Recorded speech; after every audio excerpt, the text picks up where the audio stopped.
अगर आप यूपीएससी की तैयारी कर रहे हैं तो आज के बाद शायद आपकी पूरी तैयारी का नज़रिया बदल सकती है। क्योंकि हो सकता है आप बहुत कुछ पढ़ रहे हैं, बहुत सारी किताबें पढ़ रहे हों, बहुत सारे नोट्स बना रहे हों, करंट अफेयर्स के हजारों पन्ने पढ़ चुके हों, लेकिन फिर भी अगर यूपीएससी का पेपर आपके सामने आता है तो आपको कई सवाल ऐसे लगते हैं जिनका जवाब आपने पढ़ा हुआ है, फिर भी आप उसे हल नहीं कर पाते। और यहीं पर आपकी समस्या छिपी हुई है। समस्या यह नहीं है कि आपके पास कंटेंट कम है या आपके पास नॉलेज नहीं है। समस्या यह है कि आपके पास उस कंटेंट को इस्तेमाल करने की कैपेबिलिटी कम है। और यूपीएससी आज के समय में शायद इसी कैपेबिलिटी को सबसे ज़्यादा टेस्ट कर रही है। एक बात बहुत ध्यान से समझिए, यूपीएससी का ऐसा व्यक्ति नहीं चाहिए जिसके दिमाग में सबसे ज़्यादा जानकारी भरी हुई हो। यूपीएससी को ऐसा व्यक्ति चाहिए जिसे कोई सिचुएशन दी जाए, कोई प्रॉब्लम दी जाए, कोई नया टास्क दे दिया जाए और वह व्यक्ति उस सिचुएशन को समझ सके, उसमें मौजूद समस्याओं को पहचान सके, अवेलेबल इंफॉर्मेशन को इस्तेमाल करके और फिर एक तार्किक समाधान तक पहुंच सके। यानी यूपीएससी असल में यह नहीं पूछ रही कि तुम्हें कितना आता है, वह पूछ रही है जो आता है उसका तुम कर क्या सकते हो।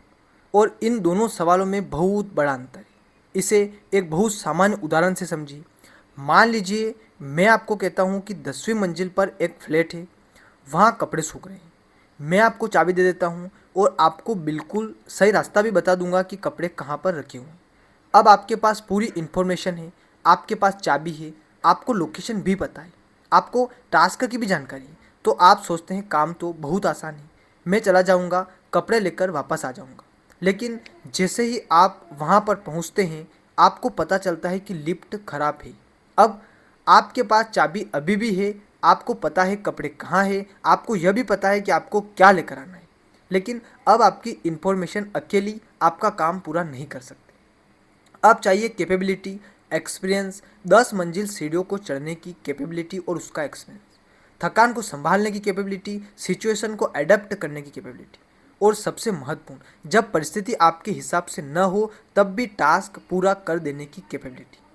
यही फर्क है इंफॉर्मेशन और कैपेबिलिटी। और यूपीएससी भी कुछ इसी तरह से अपने डिज़ाइन करता है क्वेश्चन को। आपने कितना किताब में पढ़ रखा है लेकिन सवाल किताब की लाइन बनकर बिल्कुल नहीं आएगा। आपने किसी टॉपिक के 50 फैक्ट्स याद कर लिए लेकिन यूपीएससी आपको उनमें से एक फैक्ट भी सीधे नहीं पूछेगी। वह उस नॉलेज को एक सिचुएशन में रख सकती है, दो कॉन्सेप्ट्स को आपस में मैच कर सकती है, एक ऐसा स्टेटमेंट तैयार कर सकती है जिसमें आपको छोटी सी लॉजिकल मिस्टेक पकड़नी हो, या फिर ऐसा प्रश्न दे सकती है जहां आपको ये तय करना है कि कौन सी इंफॉर्मेशन रिलेवेंट है और कौन सी नहीं। यानी यूपीएससी आपको नॉलेज देती नहीं है, वह आपकी नॉलेज के इस्तेमाल की क्षमता देखती है। अगर आपने यूपीएससी प्रीलिम्स 2026 का पेपर देखा है तो शायद आपने इस बदलाव को और भी ज़्यादा करीब से महसूस कर लिया होगा। अगर आपने मेंस 2026 के क्वेश्चन भी देखे हैं तो वहाँ भी एक बहुत स्पष्ट बात दिखाई देती है। यूपीएससी केवल यह नहीं देख रही कि आपने कितना कंटेंट कवर किया है, वह देख रही है कि आप उस कंटेंट के साथ सोच कैसे रहे हैं, आप सिचुएशन को कैसे डिकोड करते हैं, आप क्वेश्चन की डिमांड को कैसे समझते हैं, आप अलग अलग कॉन्सेप्ट्स को कैसे कनेक्ट करते हैं और लिमिटेड टाइम में उचित डिसीजन कैसे बना पाते हैं। यही कैपेबिलिटी है। लेकिन स्टूडेंट कर क्या रहा है? स्टूडेंट अक्सर इसका उल्टा कर रहा है। वह सोच रहा है कि शायद मेरी तैयारी इसलिए कमज़ोर है क्योंकि मैंने अभी एक और बुक नहीं पढ़ी थी, या मैंने एक और पीडीएफ या एक और नोट्स या एक और करंट अफेयर्स, एक और कंपाइलेशन नहीं पढ़ के गया था, एक और कोचिंग मटेरियल नहीं देखा था, इस कोचिंग पर नहीं गया था, वहाँ नहीं गया था।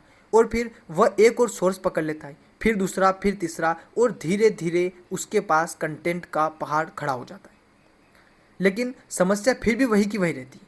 क्वेश्चन सामने आता है और दिमाग कहता है यह पढ़ा हुआ है, लेकिन इसका इस्तेमाल कैसे करना है, यही सबसे खतरनाक स्थिति है। क्योंकि तब आपको लगता है कि मुझे और पढ़ना चाहिए, जबकि असल में आपको शायद और पढ़ने की नहीं, और करने की ज़रूरत है। कैपेबिलिटी पढ़ने से सीधे कभी नहीं बनेगी। कैपेबिलिटी बनती है आपने उस काम को कितनी बार किया है, आपने स्विमिंग की किताब पढ़ ली, आपने स्विमिंग के सारे रूल्स भी याद कर लिए, आपको पता है हाथ कैसे चलाना है पर कैसे चलाने हैं, सांस कैसे लेनी। लेकिन अगर आपको पानी में उतारा ही नहीं गया, आप कभी पानी के पास ही नहीं गए, तो क्या आप स्विमर बन जाएंगे? नहीं, क्योंकि इन्फॉर्मेशन ने आपको स्विमिंग के बारे में बताया है, लेकिन प्रैक्टिस ने आपको स्विमिंग करना सिखाया है, उस सिचुएशन में को एडप्ट तो करना सिखाया है। यूपीएससी में भी सेम यही है। आपने आंसर राइटिंग पढ़ी है, आंसर लिखा नहीं है, आपने एमसीक्यू की स्ट्रेटेजी पढ़ी है, हजारों एमसीक्यू सोल्व नहीं किए, एनालिसिस नहीं किया है। आपने करंट अफेयर्स पढ़ा है लेकिन उसे स्टैटिक सिलेबस से जोड़कर नहीं देखा। आपने मॉडल आंसर्स पढ़े हैं लेकिन खुद बैठकर यह नहीं सोचा कि अगर यही सवाल मुझे दिया जाता तो मैं कैसे सोचता। यही कैपेबिलिटी बनती है, इसलिए यूपीएससी की तैयारी में एक सवाल हर स्टूडेंट को खुद से पूछना चाहिए। मैंने आज कितना पढ़ा? इससे भी ज़्यादा महत्वपूर्ण सवाल है मैंने आज कितना किया और मैंने आज कितना एनालिसिस किया। आज कितने क्वेश्चन मैंने सोल्व किए, कितने गलत हुए, क्यों गलत हुए, उन सभी बातों पर मैंने विचार किया या नहीं किया। क्या आपने सिर्फ आंसर देखा, यह समझने की गलती कहाँ हुई, या क्या किसी मेंस क्वेश्चन को देखकर सिर्फ मॉडल आंसर पढ़ा या 10 मिनट खुद बैठकर उस आंसर को बनाने की कोशिश की। क्या आपने किसी करंट अफेयर इशू को सिलेबस के किसी टॉपिक से जोड़कर कनेक्ट किया? क्या आपने किसी नए क्वेश्चन को देखकर बिना घबराए उसे ब्रेक डाउन करने की कोशिश की? अगर नहीं तो हो सकता है कि आप पढ़ तो बहुत रहे हैं लेकिन यूपीएससी की कैपेबिलिटी अभी भी डेवलप नहीं कर रहे हैं। और यहीं से तैयारी का पूरा तरीका बदलना पड़ता है। यूपीएससी की तैयारी का पहला चरण कंटेंट कलेक्ट करना नहीं होना चाहिए। सबसे पहले आपको क्या करना चाहिए? पहला चरण आपका होना चाहिए यूपीएससी को समझ लेना। वह किस तरह का कैंडिडेट चाहती है, किस तरह के क्वेश्चन पूछ रही है, क्वेश्चन की भाषा कैसी है, ऑप्शंस कैसे बनाए जा रहे हैं, स्टेटमेंट में ट्रैप कहाँ होता है, मेंस में डिमांड क्या होती है, क्वेश्चन नॉलेज मांग रहा है या फिर एनालिसिस मांग रहा है, इवेल्युएशन मांग रहा है, एप्लीकेशन मांग रहा है या मल्टीपल डायमेंशन मांग रहा है। जब तक आप यह नहीं समझेंगे तब तक आप तैयारी कर रहे होंगे लेकिन शायद यूपीएससी के लिए नहीं। आप सिर्फ एक सिलेबस पूरा कर रहे होंगे। इसलिए अगर कोई स्टूडेंट आज से यूपीएससी की तैयारी शुरू कर रहा है तो मैं उसे सबसे पहले ढेर सारी बुक्स की लिस्ट नहीं दूंगा। मैं उसे कहूँगा पहले यूपीएससी के पेपर्स देखो, प्रीलिम्स के पिछले वर्षों के क्वेश्चंस देखो, मेंस के क्वेश्चंस देखो, उनको सिर्फ सोल्व मत करो, उनका पोस्टमॉर्टम की तरह उनको इस्तेमाल करो। यूपीएससी सवाल बना कैसे रही है, वह आपको किस तरह सोचने के लिए मजबूर कर रही है, वह कहाँ पर आपकी मेमोरी को नहीं आपकी अंडरस्टैंडिंग को टेस्ट कर रही है। और फिर इसके बाद अपनी तैयारी को उसी के अनुसार आप चेंज करो, उसमें अपडेट करो, उसे बदलो। और एक और बात, कैपेबिलिटी का मतलब यह नहीं है कि आपको हर सवाल का आंसर पता होना चाहिए। कैपेबिलिटी का असली मतलब होता है कि जब आंसर पता ना हो तब भी आप टूटे नहीं। आप क्वेश्चन को पढ़ें, उसकी भाषा को समझें, ऑप्शन को एलिमिनेट करें और जो नॉलेज आपके पास है उसी का इस्तेमाल करके कॉन्टेक्स्ट को समझ लें और सबसे बेहतर संभव डिसीजन लें। यही एक कैपेबल कैंडिडेट करता है। अगर उसे पूरी बात नहीं पता लेकिन उसे कुछ चीज़ें पता है तो एडमिनिस्ट्रेटर को करना पड़ती है, क्योंकि असल ज़िंदगी में आपको कभी भी ऐसा मौका ही नहीं मिलता कि आपके सामने प्रॉब्लम लेकर आए और साथ में उसका पूरा चैप्टर भी आपके पास आ जाए। वह आपको सिचुएशन दे सकता है, इंफॉर्मेशन देगा लेकिन अधूरी, टाइम लिमिटेड होगा, प्रेशर होगा और आपको डिसीजन लेना होगा।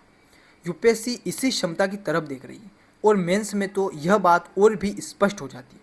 मेंस में आपको सिर्फ साबित नहीं करना कि आपको टॉपिक आता है, आपको साबित करना है कि आप उस टॉपिक पर कितना सोच सकते हैं और आप उस टॉपिक को कितना समझ सकते हैं।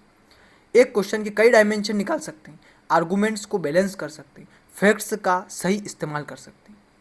एक समस्या के कारण उसके प्रभाव और उसके समाधान तक आप पहुंच सकते हैं। और सबसे महत्वपूर्ण बात कि लिमिटेड वर्ड्स में अपनी थिंकिंग को व्यवस्थित करने की क्षमताएं आपके पास है या नहीं, क्योंकि आपके पास बहुत सारा नॉलेज हो सकता है। मेंस में आपका आंसर सिर्फ आपकी नॉलेज नहीं दिखाता, वह आपकी थिंकिंग को किस प्रकार से आप व्यवस्थित कर रहे हैं। इसलिए अगर आप अभी भी यूपीएससी की तैयारी कर रहे हैं तो एक छोटा सा एक्सपेरिमेंट कीजिए। आज अपनी सारी बुक्स एक तरफ रखो और सिर्फ एक प्रीवियस ईयर क्वेश्चन पेपर उठाओ, उस क्वेश्चंस को देखो, फिर खुद से उसे पूछो यूपीएससी मुझसे यहाँ क्या चाहती। बस आंसर मत खोजो, पहले डिमांड खोजो, क्योंकि डिमांड आपको नहीं पता है तो आप उसे पूरी कैसे करेंगे। मेरे पास कौन सी इन्फॉर्मेशन अवेलेबल है, कौन सी इन्फॉर्मेशन रिलीवेंट है, कौन सा कॉन्सेप्ट यहाँ अप्लाई हो रहा है, हो सकता है, और मैं इस क्वेश्चन को कैसे अप्रोच करूँगा। जब आप यह करना शुरू करेंगे तब धीरे धीरे आपकी तैयारी का कैरेक्टर बदलना लगेगा। आप सिर्फ पढ़ने वाले स्टूडेंट नहीं रहेंगे, आप प्रॉब्लम सॉल्व करने वाले कैंडिडेट बनेंगे। और यही बदलाव बहुत महत्वपूर्ण है। याद रखिए, यूपीएससी कोई ऐसी परीक्षा बिल्कुल नहीं है जिसे सिर्फ कंटेंट के दम पर और कंटेंट जमा करके जीत लिया जाए। अगर ऐसा होता तो जिसके पास सबसे ज़्यादा नोट्स होते, जिसको स्मरण शक्ति बहुत ज़्यादा होती, वह हर साल टॉप करता। लेकिन ऐसा नहीं होता है, क्योंकि परीक्षा का असली अंतर कंटेंट की क्वांटिटी में नहीं, कंटेंट के एप्लीकेशन में है। आपके पास 10,000 पेजेस हैं लेकिन अगर आप सिचुएशन में उन्हें इस्तेमाल ही नहीं कर पाएंगे तो उनका मूल्य सीमित है। और दूसरी तरफ किसी कैंडिडेट के पास कम कंटेंट हो सकता है, लेकिन उसे पता है कि जो आता है उसे कब, कहाँ और कैसे इस्तेमाल करना है। यही कैपेबिलिटी उसे आगे ले जाती है। तो अगली बार जब आपको लगे मेरी तैयारी पूरी नहीं हुई तो तुरंत नई किताब मत उठाना। पहले खुद से पूछना, क्या मेरी कैपेबिलिटी पूरी हुई? क्या मैं क्वेश्चंस को डिकोड कर पा रहा हूँ? क्या मैं ऑप्शंस को एनालिसिस कर सकता हूँ? क्या मैं कॉन्सेप्ट्स को कनेक्ट कर पा रहा हूँ?